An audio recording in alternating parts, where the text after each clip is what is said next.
Praise the lord. దేవునికి మహిమ కలుగును గాక. ప్రియమైన దేవుని బిడ్డలారా, మరి సువార్త నిమిత్తము మరి ప్రభు కృప చూపిస్తున్నారు కనుక అనేక ప్రాంతాల్లో తిరుగుతుంటున్నాం కనుక ప్రతి ఉదయకాల సమయమున మరి వాక్యం యూట్యూబ్లో పెడుతున్నాం కనుక మరి ప్రియ దేవుని బిడ్డలారా, ఈరోజు కూడా మరి దేవుని యొక్క వాక్యాన్ని మనం పంచుకుందాం. ఒక ప్రార్థన పాట మరి వాక్యము మనం చూసుకుందాం. కృపాసత్య సంపూర్ణమైన గొప్ప దేవ, నీ పాదాలకు వేలాది వందనాలు. మరి తండ్రి, ఇదిగో తండ్రి నాయన, ఈ యొక్క ఉదయకాల సమయంలో క్రీస్తు యొక్క శ్రమల యొక్క ప్రవచనంలో నెరవేర్పు తండ్రి నాయన మేము బోధించబడుచుంటుండగా తండ్రి నాయన, వినబోచున్న వారు, వింటున్నటువంటి వారు ప్రతి ఒక్కరిని మీరు దీవించమని యేసుక్రీస్తు నామమున అడిగి వేడుకొని పొందుకున్నాము తండ్రి. ఆమేన్. ఆమేన్. చిన్న పాట పాడుకుందాం. సిలువాలో బలి అయినా దేవుని గొర్రె పిల్ల, విలువైన నీ ప్రేమ వివరింతు శ్రీ యేసా, విలువైన నీ ప్రేమ వివరి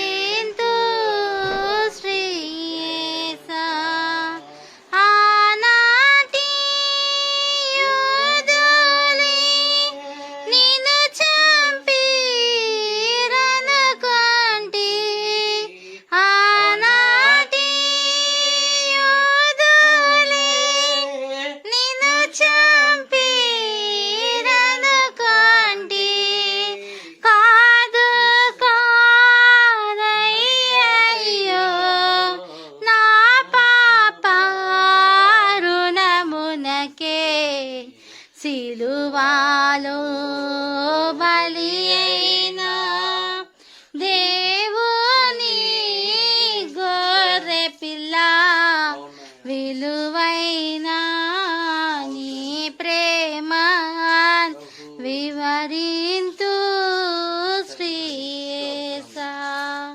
హల్లెలూయా. హల్లెలూయా. Praise the lord. దేవునికి స్తోత్రములు కలుగును గాక. క్రీస్తునందు ప్రియమైన దేవుని బిడ్డలకు ప్రభు నామములో మీకు అందరికి మా యొక్క శుభాభివందనములు తెలియపరుస్తూ ఉన్నాము.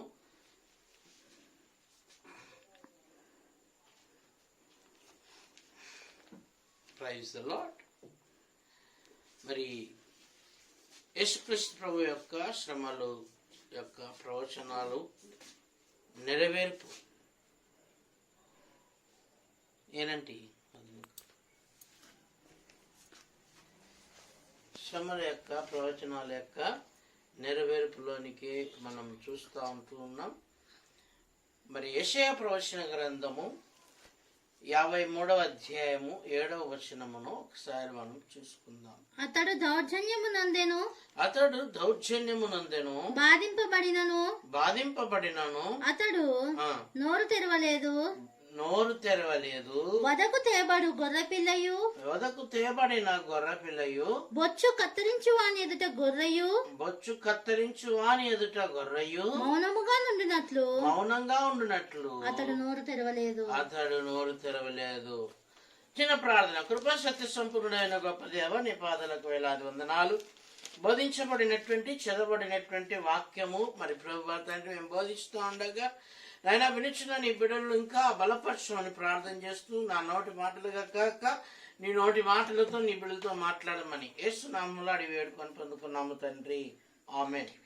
ప్రియ దేవుని బిడ్డలారా, ఇక్కడ జ్ఞాపకం చేసుకోవాల్సిన మాట ఏంటంటే, యేసుక్రీస్తు ప్రభు వారు మరి వదకు తేబడినటువంటి గొర్రె పిల్లలాగా ఆయన బొచ్చు కత్తిరించు వాని ఎదుట గొర్రె పిల్ల ఏ రీతిగా అయితే మౌనంగా ఉంటుందో ఆ రీతిగా ఆయన మరి ఆనాటి ప్రజల దగ్గరగా మౌనంగా ఉన్నట్లుగా మనం చూస్తూ ఉన్నాం.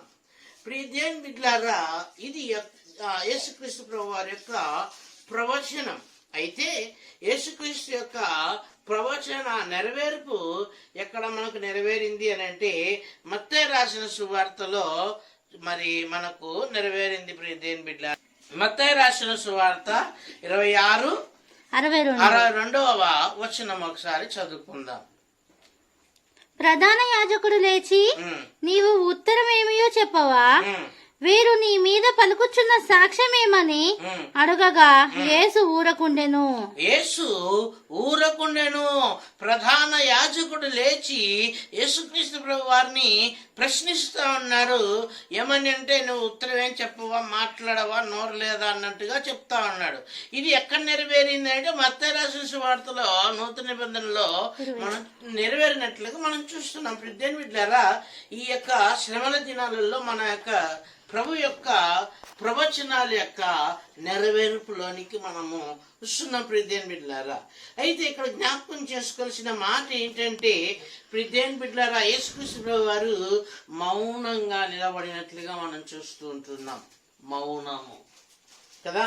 ఈరోజు ఒకసారి మనం ఆలోచన చేస్తే మౌనంగా నిలబడేటువంటి వారు ఈరోజు ఎవరు లేరండి కదా. మనకు మౌనంగా నిలబడాలని మరి మనం ఆలోచన చేసినా మన మనస్తత్వం ఊరుకుండలేదు. ఒక మాట, వాళ్ళు 10 మాటలన్నా ఒక మాట అయినా సరే అనేసి వచ్చేస్తాం కదా. దేవుని స్తోత్రం కలుగును గాక. ప్రియమైన బిడ్డలారా, ఇందులో ఒక ఆశ్చర్యపరమైన మాట ఏంటి అంటే, యేసు ప్రభు వారికి మౌనంగా నిలబడకుండా ఎవరినైనా సరే ఎలాగైనా సరే మరి బలవంతంగా ఆయన వైపు తిప్పుకునేటువంటి ఒక బలం ఉంది ఆయనకు. దేవుని స్తోత్రం కలుగును గాక. యేసుక్రీస్తు ప్రభు వారు పేతురుతో అంటాడు కదా, ఇదిగో నన్ను కాపాడుటకై నువ్వు కత్తి తీసి అతని యొక్క చెవు నరికితివే. కాదు, ఇదేనా నీకు నేర్పించింది? ఇదేనా నేను ఇన్ని రోజులు నీ దగ్గరకు వచ్చి వాక్యం చెప్పింది ఇందుకోసమేనా? కాదు. నా తండ్రి ఒకవేళ నన్ను కాపాడాలనుకుంటే తన దేవదూతలను పంపించేనా సరే కాపాడగలుగుతాడు. దేవుని స్తోత్రం కలుగును గాక.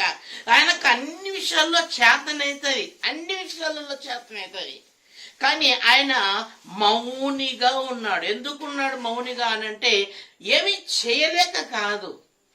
మనమేమో అన్ని చాతగాక కూడా ఏదో అంటారు కదా, అన్ని ఉన్న ఆకు అణిగిమని ఉంటది, ఏమి లేని ఆకు ఎగిరెగిరి పడుతుంది అన్నట్టుగా. ప్రియదేవుని బిడ్డలారా, అన్ని చాత కాక కూడా ఒక్క దెబ్బైన వేసి వచ్చేస్తాం అబ్బా అనుకొని వెళ్ళిపోతాం.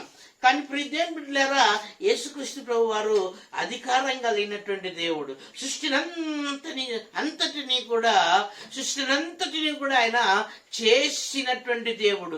సృష్టిలో అడుగడుగున అణువున ఏది ఉంటుందో దేవునికి తెలుసు. ప్రియదేవుని బిడ్డలారా, సృష్టి అంతా కూడా ఆయన ఎదుట మోకరిల్లమంటే మోకరిల్లుతుంది.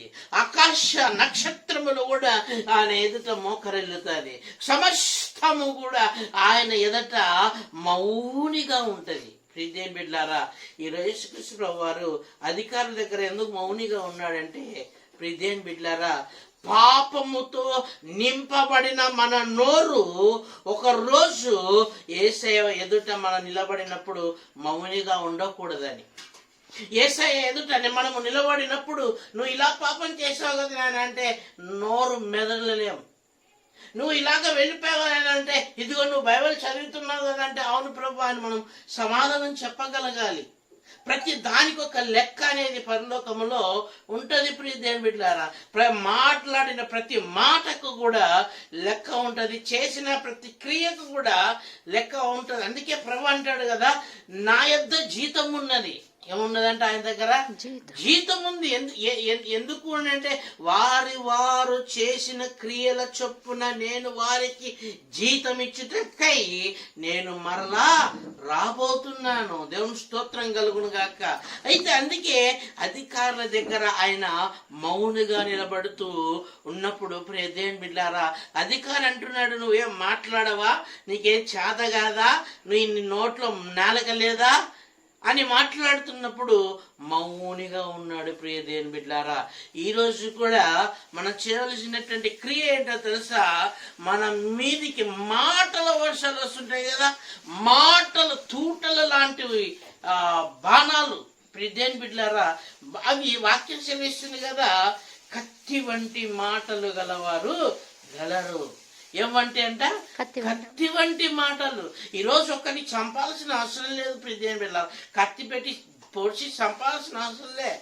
ఒక్క నోటి నుంచి వచ్చే ఒక్క మాట చాలు. ఒక్క మాటతో ఈరోజు మనిషి చచ్చిపోతున్నాడు ప్రియమైన బిడ్డలారా. కత్తి వంటి మాటలతో మనుషులు చంపేస్తా ఉన్నారు ఈరోజు. ఈ మాటల వర్షం మన మీదకి వచ్చినప్పుడు నీవు అబద్ధికుడువని, నీవు పాపివని, నువ్వు ఏదో చేసేసినావని, లేకపోతే నీవు నాకు నచ్చట్లేదని, లేకపోతే నీవు వద్దు నాకు అన్నటువంటి విషయాలు, లేకపోతే ఏదో ఒక తప్పు మన మీద పడినప్పుడు, మాటల వర్షము మన మీద దాడి చేస్తున్నప్పుడు మౌని కలిగి ఏం చేయాలి మనం అంటే ప్రార్థన చేయాలి ప్రియమైన బిడ్డలారా. హల్లెలూయా. ప్రార్థన, మౌన సంబంధమైన ప్రార్థన ఎటువంటిదంటే ప్రియ దేవుని బిడ్డలారా, భూ పునాదులను వణికిస్తుంది. భూ పునాదులను వణికిస్తుంది ప్రియ దేవుని బిడ్డలారా. నీ ప్రార్థన ఎలా ఉండాలంటే మౌనంగా చేసేటువంటి ప్రార్థన ఉండాలి. నా ప్రార్థన ఎలా ఉండాలంటే మౌనంగా చేసేటువంటి ప్రార్థన ఉండాలి ప్రియ దేవుని బిడ్డలారా. కూడికలలో చేసే ప్రార్థన కాదు, ఇదిగో పెద్ద పెద్ద సభలలో చేసే ప్రార్థనలు కాదు, చర్చిలలో చేసే ప్రార్థన కాదు. ఇదిగో రాష్ట్రమందున్న చూచుచున్న తండ్రి ఎదుట నువ్వు ఏడుస్తూ ప్రార్థన చేస్తావు చూడు, ఆ ప్రార్థన అండి యేసయ్యకి ఇష్టమైనటువంటి ప్రార్థన. ఆ ప్రార్థన ప్రియ దేవుని బిడ్డలారా నిన్ను రక్షిస్తుంది, నీతో ఉన్న నీ జనులను కూడా ఏం చేస్తాయి, రక్షిస్తుంది. కనుక ప్రియ దేవుని బిడ్డలారా, ఈరోజు యేసుక్రీస్తు ప్రభువు ఎందుకు మౌనంగా ఉన్నాడు అంటే నిన్ను నన్ను రక్షించటానికి కోసమని జ్ఞాపకం చేసుకోవాలి. యెషయా రాసిన ప్రవచనంలో పలికిన ప్రవచనము మత్తయి రాసిన సువార్తలో ఎక్కడ నెరవేర్పులోనికి వచ్చింది. కనుక ప్రియ దేవుని బిడ్డలారా, ఈరోజు కూడా మన గురించి ప్రభు పలికిన లక్ష్యము ఒక ప్రవచనం ఏంటో తెలుసా? నా బిడ్డని ఈ లోకానికి పంపిస్తున్నా, నా బిడ్డ నా కొరకు జీవించి, ఎలాంటి పరిస్థితి అయినా మనం అంటాం కదా, నేను ఎన్ని ప్రార్థన చేసినా నాకేమి ఇవ్వట్లే, నాకు ప్రభు ఏమి ఇవ్వట్లే, ఏంటి పరిస్థితి కాదు కదా. ప్రభు యొక్క ఆలోచన ఏంటంటే నా బిడ్డ ఎన్ని కష్టాలు పడినా కూడా నా గురించి నిలబడి జీవించి మరలా నా దగ్గరికి బహుమానం అందుకోవడానికి వస్తుందని ఒక ప్రవచనం పలికింటాడు ప్రభు. ఆ ప్రవచనం మనకు తెలియదు, ఆ ప్రవచనం మనం వినము.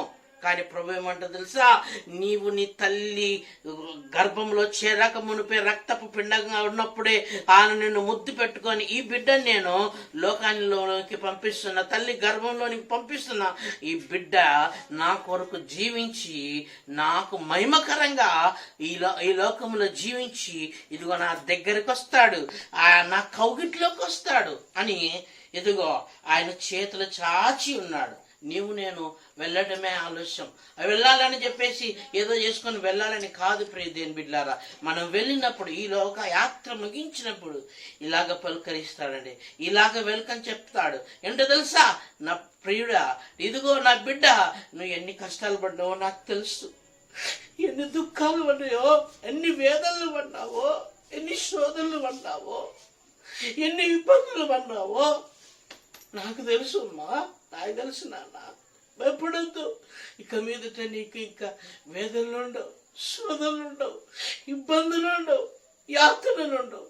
ఇదిగో నా కవిట్లో నువ్వు ఉంటావని ఆయన నిన్ను చేర్చుకొని ఎదుగో తప్పిపోయిన కుమారులాగా ఆయన దగ్గరికి మనం వెళ్ళినప్పుడు ఒక మహా విందు ఏంటో తెలుసా?